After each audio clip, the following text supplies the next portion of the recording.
Hey everyone, and welcome to today's Explainer. So we're going to tackle a challenge today that literally every single language learner faces at some point. We're strictly focusing on common English questions for beginners, but here's the real goal. We're going to learn how to finally move way past those robotic, memorized textbook answers. Because let's be honest, you want to sound confident, you want to sound natural, and you want to be completely conversational in your everyday English. Right, so, have you ever just completely frozen in an English conversation? We have all been there. It is this universal panic moment. A native speaker walks right up to you, asks a seemingly simple question, and your brain just short-circuits. It completely stops working. You end up just kind of nodding and smiling while your mind goes totally blank.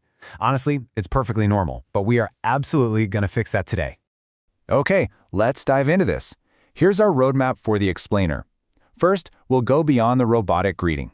Then, we'll look at mastering everyday small talk, sharing opinions naturally, discussing your daily routine, and finally, we'll cover some essential lifelines for when you're completely stuck. Starting off with Section 1, Beyond the Robotic Greeting, or How to Ditch Those Textbook Answers. Okay, so practically every English learner gets the classic, "I'm fine, thank you, and you," drilled into their heads on day one. And look, while that textbook answer isn't grammatically wrong, it's just a bit stiff. Answering with something like, "I'm doing great, thanks," sounds significantly more relaxed. It's friendlier, and it just sounds way more natural to a native speaker's ears. But, what if you aren't doing great? Just flat out saying, "I am bad" is, well, it's a bit blunt. Instead, try saying, "Could be better, but I'm not complaining." Like, if you're having a rough Monday, maybe you didn't sleep well or you literally just spilled your coffee, this brilliantly illustrates how to sound honest and mature without bringing down the whole vibe. It shows you've got a great command of the language and a solid attitude. Moving right along to Section 2, Mastering Everyday Small Talk, and specifically, surviving that dreaded "what have you been up to" question. So the truth is, you really don't need to have climbed Mount Everest to be an interesting person to talk to. Same old is this fantastic conversational phrase that basically means nothing has really changed in my life. It's an incredibly authentic, honest way that native speakers answer this exact question when they've just been working, going about their normal, everyday week. Or, what if someone asks about your weekend plans and you're just resting at home? Here's another perfect phrase you can pull out. Take it easy. This just means relaxing, not doing anything too intense.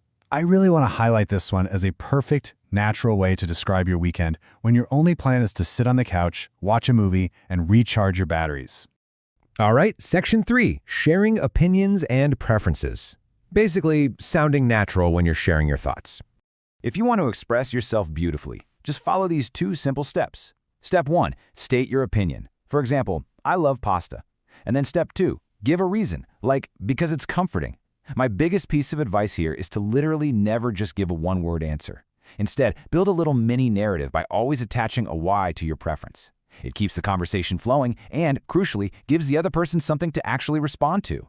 Let's look at how native speaker Lucy handles this. When she's asked if she likes going to the cinema, she answers, "I have a short attention span, so no long movies, please." See how Lucy perfectly demonstrates that two-step formula?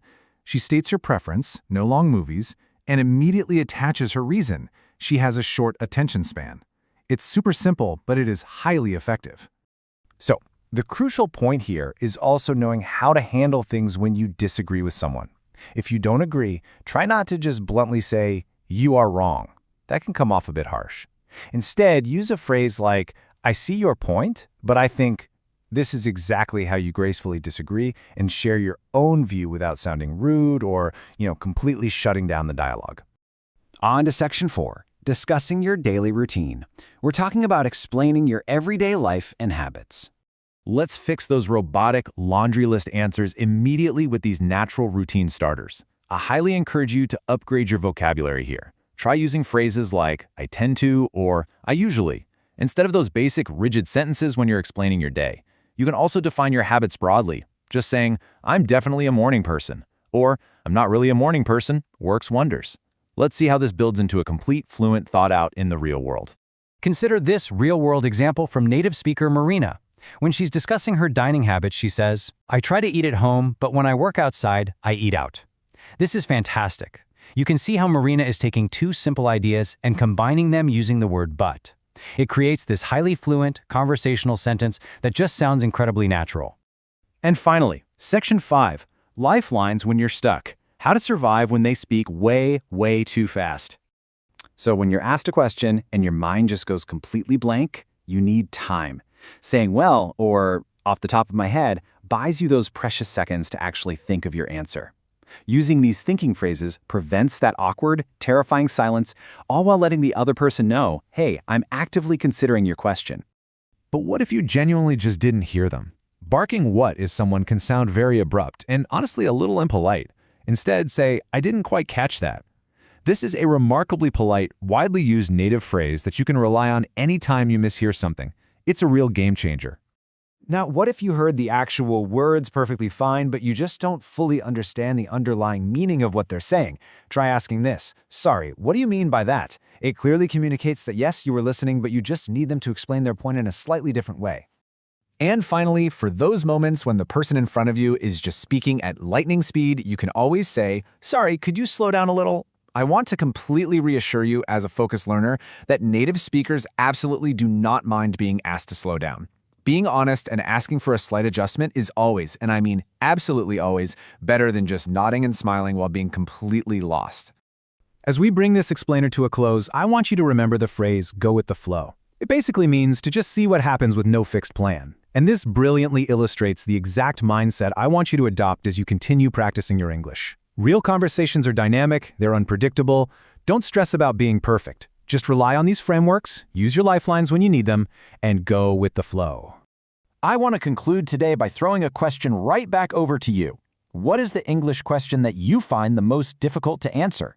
Take a moment to really think about your own conversational roadblocks. Write them down, and use the formulas we discussed today to craft your very own natural, confident responses. Keep learning, keep practicing, and thank you so much for joining me on this explainer.